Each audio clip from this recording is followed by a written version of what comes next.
ரிஷபராசி என்பர்கள் இந்த வீடியோ பார்த்துட்டு இருந்தீங்க அப்படின்னா இந்த வீடியோ தான் உங்களுடைய வாழ்க்கையில் ஒரு மிகப்பெரிய டேர்னிங் பாயிண்ட் அப்படின்னு சொல்லலாம். ராசிகள்லேயே ஒரு முக்கியமான ராசி இந்த ரிஷபம். துர்க்கையினுடைய அம்சாவளி அப்படின்னு சொல்லலாம். அதாவது துர்க்கையினுடைய அம்சம் அதிகமாக இருக்கக்கூடிய ஒரு ராசி இந்த ரிஷபராசி. இந்த ரிஷபராசிக்கு ஆக்சுவலாகவே ஒரு உயிர் தப்பிய ஒரு தருணம் உண்டு. ரிஷபராசியோட வாழ்க்கையில் கண்டிப்பாக ஒரு டைம் வந்து உயிர் தப்பிச்சு வந்திருப்பீங்க. இது நடந்திருந்தால் நீங்கள் மறக்காம கமெண்ட் செக்ஷனில் பதிவிடுங்க. இந்த ராசிக்காரர்கள் தனியாக பேசக்கூடிய நபர்கள். நீங்கள் பேசிகிட்டு இருப்பீங்க, நார்மலாக ஒரு யார்ட்டையும் சண்டை போட்டிருப்பீங்க, திரும்பி வீட்டுக்கு போய் நீங்கள் போய்ட்டு உங்கள் வேலையை பார்த்துருப்பீங்க, தானாக பேசிகிட்டு இருப்பீங்க, அந்த விஷயத்தை இமேஜினேஷன் பண்ணிட்டு இருப்பீங்க, தானாக உங்கள் வாயிலிருந்து அந்த வார்த்தைகள் வந்துருக்கும். சரி, அந்த இடத்துல அப்படி பேசிடலாமே, இந்த இடத்துல அப்படி பேசிடலாமே அப்படின்னு அந்த செயல் நடந்த பிறகு நீங்கள் வந்து யோசிச்சிருப்பீங்க. அந்த மாதிரி ஒரு வினோதமான பவர் கொண்டவங்க இந்த ராசிக்காரர்கள். இந்த ராசியில் இன்னொரு ஹைலைட்டான மேட்டர் என்ன தெரியுமா? இந்த ராசிக்கே உரிதான ஒரு சிம்பிள் என்ன தெரியுமா? மற்றவர்களுக்கு துரோகம் நினைக்காத ஒரு கள்ளம் கவடமில்லாத ராசி இந்த ரிஷபராசி. அதனால தான் அந்த இடத்துல ஒருத்தனோட மனசை புண்படுத்த மாட்டாங்க, வீட்டில் போய் தானாக பேசிகிட்டு இருப்பாங்க. இந்த ராசிக்காரர்கள் கலைத்திறனில் அதிகமாக ஒரு வல்லமை பெற்றவர்கள். கலைத்திறன் அப்படின்னா உங்களுக்கு பாடலோ இல்லை ஏதோ ஒரு விஷயம் வந்து நல்லா வரும். ஆனால் நீங்கள் அதுக்கு தகுந்த தொழிலுக்கு போயிருக்க மாட்டீங்க, அதை நீங்கள் வந்து எஸ்டாப்ளிஷ் பண்ணிருக்க மாட்டீங்க. உங்களுக்குள்ள ஒரு தனி திறமை இருக்கும், அந்த திறமையை வந்து நீங்கள் பெருசாக வந்து எக்ஸாக்ரேட் பண்ண மாட்டீங்க. இந்த ராசிக்காரர்கள் அவருடைய வாழ்க்கையில் அவங்களுடைய ஹிஸ்ட்ரி அப்படின்னு எடுத்து பார்த்தா கஷ்டம் துரோகம் இதான் வந்து சந்திச்சிருப்பாங்க. வாழ்க்கையில் மிகப்பெரிய கஷ்டங்கள்லாம் சந்திச்சவங்க யார் அப்படின்னா முக்கியமான ராசியில் இந்த ரிஷபராசி வந்துடும். தாய் தந்தையினோட சப்போர்ட் இல்லாமல் சுயம்பாக வளர்ந்து வந்த ராசிகள் யார் அப்படின்னா இந்த ராசி ஈஸியாக வந்துடும். இந்த ராசிக்கு ஒரு குளிக்கும் போது தானாக பேசுகிறதோ, குளிக்கும் போது தானாக பாடுறதோ, தூக்கத்தில் பேசுகிறதோ, தூக்கத்தில் ஏதோ ஒரு விஷயத்தை வந்து இமேஜின் பண்ணிக்கிறதோ, தூக்கம் அதிகமாக வராமல் இருக்கக்கூடிய ராசிகள் இந்த ரிஷபராசி தற்போதைய காலகட்டத்தில் அமைஞ்சிருக்கு அப்படின்னு சொல்லலாம். தற்போதைய காலகட்டம் இன்னும் உங்களுக்கு அதிகமாக தான் போகும். எப்படி இருக்கும் அப்படின்னா, நீங்கள் ஒரு விஷயத்தை வந்து ரொம்ப மைண்டுக்குள்ளேயே போட்டு குழப்பிட்டு இருப்பீங்க. அந்த குழப்பத்துக்கான பதில்கள் உங்களுக்கு கிடைக்காது. அப்படியே கிடைச்சாலும் அது உங்களுக்கு ஒரு சாட்டிஸ்ஃபேக்ஷனாக இருக்காது. இந்த ராசிக்காரர்கள் எந்த அளவுக்கு ஒரு வினோதமான ராசிக்காரர்கள் அப்படின்னா, ராசிகள்லேயே முக்கியமான ராசி எது? உங்களோட லைஃப்லேயே நீங்கள் வந்து ரொம்ப முக்கியமாக நினைக்கக்கூடிய ராசி எது?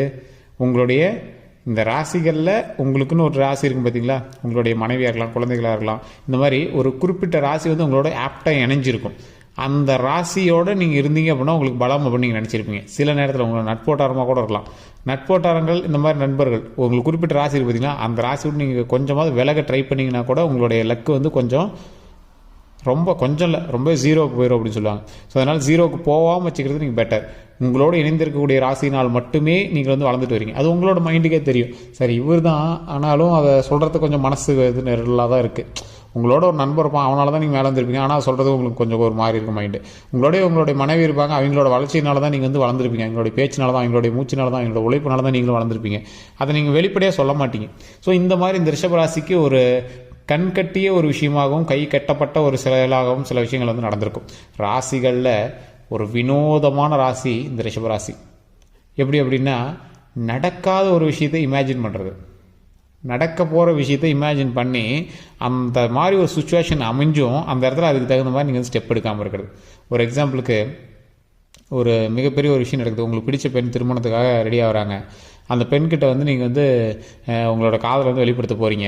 அந்த பொண்ணு வந்து என்ன பண்ணுது, அதுக்குமே ஒரு அளவுக்கு விருப்பம் இருக்குது. நீங்கள் பேசுவீங்களான்னு இருக்குது. உங்களோட கூச்ச சுபாவத்தினாலேயோ இல்லை ஏதோ ஒரு விஷயத்தினாலேயோ நீங்கள் வந்து பேசாமல் இருக்கீங்க. அது கல்யாணம் ஆகிற ஸ்டேஜ் கூட வருது. அந்த இடத்துல கூட உங்களுக்கு ஒரு வாய்ப்பு ஒன்று கிடைச்சிது. அந்த இடத்துல திருமணத்தை நிறுத்தி நீங்கள் வந்து திருமணம் பண்ணுற வாய்ப்பு கிடைச்சிது. ஆனால் அந்த இடத்துல வந்து நீங்கள் எதுவுமே பண்ணல, அதை நீங்கள் வந்து விட்டுட்டீங்க. ஆட்டோமேட்டிக்காக திருமணம் நடந்து வேறு இடத்துக்கு போயிட்டாங்க. அதுக்கப்புறமா நீங்கள் வந்து அந்த இடத்துல நீங்கள் பண்ணிக்கலாமே பண்ணி யோசிச்ச தருணங்கள் இதெல்லாம் வந்து உங்களோட வாழ்க்கையில் ஒரு எழுதப்பட்ட ஒரு விதிகளாகவும் எழுதப்படாத ஒரு சில கதைகளாகவும் உங்களோட லைஃப்பில் வந்து இருந்திருக்கும். இந்த ராசிகள் ஒரு விஸ்வரூபமான ராசி சார். விஸ்வரூபமான ராசி அப்படின்னா, ஏதாவது ஒரு விஷயத்தை நீங்கள் தொட்டீங்க அப்படின்னா அதோடைய கலகலன்னு உங்களுக்கு வந்து எதை தொட்டாலும் நீங்கள் வந்து லக்கா மாறும். லக்கா மாறுற அளவுக்கு உங்களுக்கு வழி வகுக்கும். அந்த வழியில் நீங்கள் வந்து போகாமல் ஏதோ ஒரு பக்கம் நீங்கள் டைவர்ட் ஆகி போயிருப்பீங்க. இதுதான் அதில் பெரிய ட்ராபேக்கு. ஏதோ ஒரு விஷயம் பக்கம் நீங்கள் பாட்டு டைவர்ட் ஆகி நீங்கள் பாட்டு பார்த்துட்டு இருந்திருப்பீங்க. இதனால் நீங்கள் வந்து நிறைய கஷ்டங்களை தான் நீங்கள் வந்து அனுபவிச்சிருப்பீங்க. ஸோ இந்த ராசிக்காரர்கள் எதற்காக நீங்கள் வந்து துணிந்து செயல்பட வேண்டும் அப்படிங்கிறத நான் ஓப்பனாக சொல்லிடுறேன். இந்த ராசிக்காரர்கள் நீங்கள் வந்து எக்ஸாக்ரேட் பண்ணி ஒரு விஷயத்தை வந்து யாராவது உங்கள்கிட்ட சொல்லி, சார் இதை பண்ணுங்க அதை பண்ணுங்க அப்படின்னு வந்து உங்களை வந்து யாராவது உசு பேத்துறாங்க, சார் இவ்வளோ போட்டிங்கன்னா லாபம் வரும், அவ்வளோ போட்டிங்கன்னா லாபம் வரும் அப்படின்னு சொல்கிறாங்க அப்படின்னா தயவு செய்து அந்த விஷயத்தை இப்போதைக்கு நீங்கள் தொடக்கூடாது. இந்த வீடியோ உங்களுக்கு கடவுளாக உங்களுக்கு வந்து முன்னாடி இன்டிமேட் பண்ணுற வீடியோ நினச்சிக்கோங்க. உங்களுக்கு ஆக்சுவலாக இந்த ரிஷபராசியாளுக்கு ஒரு இன்டிமேஷன் முன்னாடியே தெரியும். ஏதாவது ஒரு விஷயம் வந்து உங்களுக்கு தவறாக நடக்கும்போது அப்படின்னா உங்களுக்கு முன்னாடியே ஒரு இல்யூஷன் சொல்லுவாங்க. எப்படி சொல்லுவாங்கன்னா, ஒரு இன்ட்யூஷன் சொல்லுவாங்க. அதை வந்து அப்படியே உங்களுக்கு வந்து மைண்டுக்குள்ளே அப்படியே லைட்டாக ஓடிட்டே இருக்கும். ஆனால் அதுதான் அப்படிங்கிறது அந்த விஷயம் நடந்ததுக்கப்புறம் தான் உங்களுக்கு வந்து தெரியும். ஆமாம் சார், அந்த விஷயம் அப்பயே எனக்கு கிளிக் ஆச்சு, நான் அப்போ விட்டுட்டேன், அதுக்கப்புறமே நடந்து முடிஞ்சதுக்கப்புறம் தான் தெரியுது அது முன்னாடி எனக்கு பிளிங்க் ஆயிருக்கு அப்படின்னு. அந்த மாதிரி சொல்லக்கூடிய ராசிக்காரர்கள் முக்கியமாக இந்த ரிஷப ராசிக்காரர்கள் தான். காரணம் என்ன அப்படின்னா, அவங்களுக்கு அது ஒரு பவர். ஏதாவது ஒரு விஷயம் நடக்குது போது அது நடக்குது அப்படின்னா முன்னாடி வந்து இன்ட்யூஷன் மூலமாக அது வந்து ஈஸியாக கண்டுபிடிச்சிருவாங்க. இந்த ராசிக்காரர்களுக்கே வலுவான ஒரு விஷயம் ஒன்று இருக்குது. என்ன தெரியுமா? எப்பேற்பட்ட செயல்கள் இருந்தாலும், எப்பேற்பட்ட ஒரு விஷயம் நடந்தாலும் அந்த விஷயத்துக்காக போராடி ஜெயிப்பாங்க. எங்களோட லைஃப்பில் எங்களுக்கு போராட்டம் வேறு யாராலையும் பண்ணியிருக்க முடியாது. தொழிலில் முன்னேற்றம் அடைஞ்சிருக்காங்க அப்படின்னா இந்த ராசிக்காரர்கள் மட்டும்தான் தொழிலில் வந்து மிகப்பெரிய முன்னேற்றத்தை வந்து சந்திச்சிருப்பாங்க. மிகப்பெரிய ஒரு வெற்றியை சந்தித்த நபர்களில் இந்த ராசிக்காரர்கள் ஒருவர். மிகப்பெரிய வெற்றி, நீங்களாம் வந்து கனவுலையும் நினைக்க முடியாத அளவுக்கு வெற்றி அப்படின்னா அது இந்த ராசிக்காரர்கள் தான். சார், இந்த ராசிக்காரர்கள் தோல்வியை சந்திக்காத ராசி, யாருக்கு முன்னாடியே தலைவணங்காத ராசி, வெற்றியை மட்டுமே மனதில் வைத்துக்கொண்டு வாழக்கூடிய ராசி, மனமகிழ்ச்சியாக வாழ்வதற்காகவே தனது வாழ்க்கையை அர்ப்பணிக்கக்கூடிய ராசி, குடும்பத்திற்காகவே தனது சந்தோஷங்களை இழந்த ராசி அப்படின்னு தான் சொல்லணும். இந்த ராசியினுடைய வாழ்க்கை எதை நோக்கி பிரயாணிக்கும் அப்படின்னா குடும்பம் குடும்பம் குடும்பம், மனைவி மக்கள் குழந்தை, தாய் தந்தையர், அண்ணன் தங்கை தங்கச்சி, இது மாதிரி தான், தம்பி, இது மாதிரி தான். அவங்களோட ஹிஸ்ட்ரி எடுத்து பார்த்தீங்க அப்படின்னா குடும்பத்துக்காக மட்டும்தான் உழைச்சிருப்பாங்க. அவங்களுடைய சந்தோஷம் அப்படின்னு பார்த்தீங்கன்னா குறிப்பிட்ட ஏஜுக்குள்ளே மட்டும்தான் இருக்கும். அந்த குறிப்பிட்ட ஏஜில் மட்டும் தான் அவங்களோட சந்தோஷத்தை லைட்டாக வெளிப்படுத்திருப்பாங்க. அதுமாதிரி அவங்களோட எக்ஸ்ட்ரீம் சந்தோஷம்லாம் அவங்க தொட்டு கூட பார்த்துக்க மாட்டாங்க. என்ன சார் இப்படி இருக்குது அப்படிங்கிற அளவுக்கு தான் உங்களோட லைஃப் ஹிஸ்ட்ரியே இருந்திருக்கும். இன்றைக்கு வரைக்கும் உங்களோட ஹிஸ்ட்ரி எடுத்து பார்த்தீங்கன்னா உங்களுக்காக நீங்கள் பண்ணதெல்லாம் 0.5%, மீதி 99.5% உங்களுடைய ஃபேமிலிக்காக தான், மற்றவர்களுடைய சந்தோஷத்துக்காக தான்.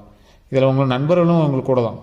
நண்பர்களுக்காகவும் நீங்கள் அதிகம் செஞ்சுருக்கீங்க. உங்களுடைய வாழ வைத்த நண்பர்களும் அதிகம், உங்களால் வாழ்ந்த நண்பர்களும் அதிகம், உங்களால் வாழ்ந்து கொண்டு இருக்கக்கூடிய நண்பர்களும் அதிகம். ஆனால் அவங்களால உங்களுக்கு பயனா அப்படின்னு கேட்டால் தற்போதைய நிலைமையில் பெரிய யூசேஜ் இல்லை, பெரிய அவுட்புட்லாம் உங்களுக்கு கிடையாது. நண்பர்களால் இப்போதைய நிலைமையில் உங்களுக்கு வந்து பெரிய யூசேஜ்லாம் கிடையாது. நட்போட்டாரங்கள் வந்து விலகி இருக்கிறது தான் நீங்கள் வந்து பார்த்துட்ருப்பீங்க. எந்த அளவுக்கு நீங்கள் வந்து நட்போட்டாரங்கள் மீது அன்பு கொண்டு இருப்பீங்க அப்படின்னா, நட்போட்டாரங்கள் மீது நீங்கள் அன்பு கொண்டு அவர்களுக்காக நிறைய விஷயங்கள் செஞ்சுருப்பீங்க. என்றைக்கு அவன் வந்து உங்களுக்கு துரோகியாக மாறணும்னா அன்னையிலேருந்து நீங்கள் வந்து விலகி தூக்கி போட்டிருப்பீங்க. ஸோ இந்த காலகட்டத்தில் நீங்கள் என்ன பண்ணோம், நட்போட்டாரங்கள்கிட்ட நட்பு ரீதியாக இருக்கலாம், ஆனால் அதீத முதலீடுகளோ அதீத வருமானதாயிகளை நம்பி போடுறதோ அதெல்லாம் இருக்கக்கூடாது. அதேமாதிரி ஆண்களாகவோ பெண்களாகவோ இருக்கீங்க அப்படின்னா எதிர்பாலித்தவர் மீது ஈர்ப்பு வரக்கூடிய ஒரு நேரமாக தற்போதைய நேரம் அமையுது. திருமணம் ஆனவர்களாக இருந்தீங்க அப்படின்னா கட்டுப்பாட்டில் இருக்கிறது ரொம்ப நல்லது.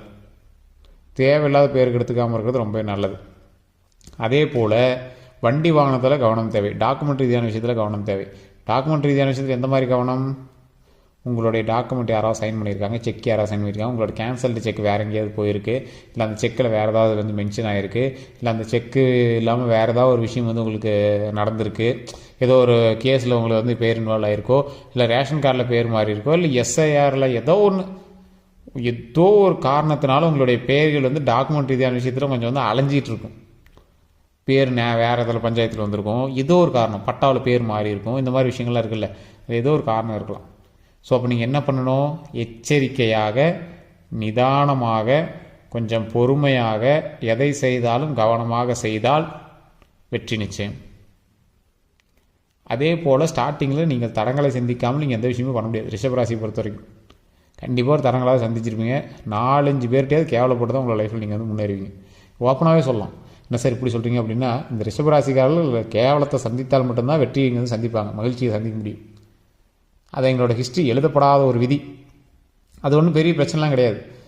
கடவுள் அந்த விதிக்கும் நல்ல ஒரு நன்மையை தருவார், சந்தோஷத்தை தருவார். அப்போ நீங்கள் என்ன பண்ணணும், இறைவனை வழிபட்டே ஆக வேண்டும். ரிஷபராசிக்காரர்களுக்கு இறைவன் தான் துணை. உயிர் பயத்திலிருந்து நீங்கள் விலக வேண்டும் என்றால் ரிஷபராசிக்காரர்கள் துர்க்கையம்மன் வழிபாடு கட்டாயம். 2 நெய் விளக்கேற்றி துர்க்கையம்மனுக்கு முன்னாடி வணங்கி பணிந்து வணங்க வேண்டும். அதே போல் இந்த ராசிக்காரர்கள் தடங்களை நிவர்த்தி செய்ய வேண்டும் என்றால் தட்சிணாமூர்த்தி வழிபாடு, கோயிலுக்கு நீங்கள் சுற்றி வரும்போது தட்சிணாமூர்த்தி வழிபட்டு தட்சிணாமூர்த்தி நெய் விளக்கேற்றி கொண்டக்கடலை வச்சு பூஜை பண்ணிவிட்டு அங்கே இருக்கிற ஒரு 10 பேருக்கு வந்து அன்னதானம் பண்ணிங்க அப்படின்னா ரொம்ப நல்லது. அதை தாண்டி நீங்கள் அப்படியே சாமி வணங்கிட்டு வரும்போது, தட்சிணாமூர்த்தி வணங்கிட்டு அப்படியே சுற்றி வரும்போது துர்க்கையம்மன் இருப்பாங்க, துர்க்கையம்மன் நெய் விளக்கேற்றி வழிபட்டு அங்கே சர்க்கரை பொங்கலோ அல்லது சர்க்கரை பொங்கல் செய்து அங்கே இருக்கக்கூடிய மக்களுக்கு யாரோ ஒரு 10 பேருக்கு நீங்கள் வந்து கொடுத்தீங்க அப்படின்னா ரொம்ப ரொம்ப நல்லது. அங்கே இருக்கக்கூடிய ஒரு பெண்ணுக்கு சிகப்பு புடவை வாங்கி நீங்கள் வந்து கொடுத்தீங்க அப்படின்னா ரொம்பவே நல்லது. அந்த ஒரு விஷயம் என்ன அப்படின்னா, ரிஷபராசிக்காரர்கள் தயவு செய்து உங்களுடைய ஜாதகத்தோட்டை செக் பண்ணுங்க. தசாபுத்தி கரெக்டாக இருந்தது அப்படின்னா உங்களுக்கு வந்து மிகப்பெரிய வரலாறே காத்துட்ருக்கு. மிகப்பெரிய சாம்ராஜ்யத்தையே நீங்கள் வந்து கையாளுற அளவுக்கு உங்களுக்கு வந்து வரலாறு காத்துட்ருக்கு. அதே போல் இந்த ராசிக்காரர்கள் உங்களுடைய லோக்கலில் நீங்கள் பார்க்குற ஜாதகம் வந்து உங்களுக்கு செட் ஆகலை, சரி சாட்டிஸ்ஃபை ஆகலை அப்படிங்கிறவங்க மட்டும் கீழே கான்டாக்ட் நம்பர் டீட்டெயில்ஸ் கொடுத்துருக்கோம். இது வந்து உங்களுக்கு ஒரு மிகப்பெரிய ஒரு ஆப்பர்ச்சுனிட்டி அப்படி தான் சொல்லணும். ஏன் அப்படின்னு கேட்டிங்கன்னா, அடுத்து உங்களோட லைஃப்பில் என்ன நடக்க போகுதுங்கிறத A to Z கணிச்சு சொல்லக்கூடிய ஒரு பிரபலமான ஒரு ஜோதிடர் நம்பர் தான் கொடுத்துருக்கேன். சார் இப்படி ஒரு விஷயம் இருக்கா சார், அடுத்து இப்படி நடக்கிறதெல்லாம் தெரிஞ்சால் நாங்கள் முன்னாடியே கான்டாக்ட் பண்ணியிருப்போமே சார் அப்படிங்கிற அளவுக்கு நீங்கள் வந்து யோசிப்பீங்க. அந்த அளவுக்கு ஒரு பிரபலமான ஜோதிடர் நம்பர் தான் கொடுத்துருக்கேன். 200க்கும் மேற்பட்ட ஜோதிடர்களுக்கு ஆசா, அதுதான் ஒரு ஹைலைட்டு. அப்பேற்பட்ட ஒரு ஜோதிடர் நம்பர் தான் கீழே கொடுத்துருக்கேன். உங்களுக்கு வேணும்னு ஜஸ்ட் கால் பண்ணி கேட்டுங்க. எல்லோருக்கும் நன்றி நண்பர்களே.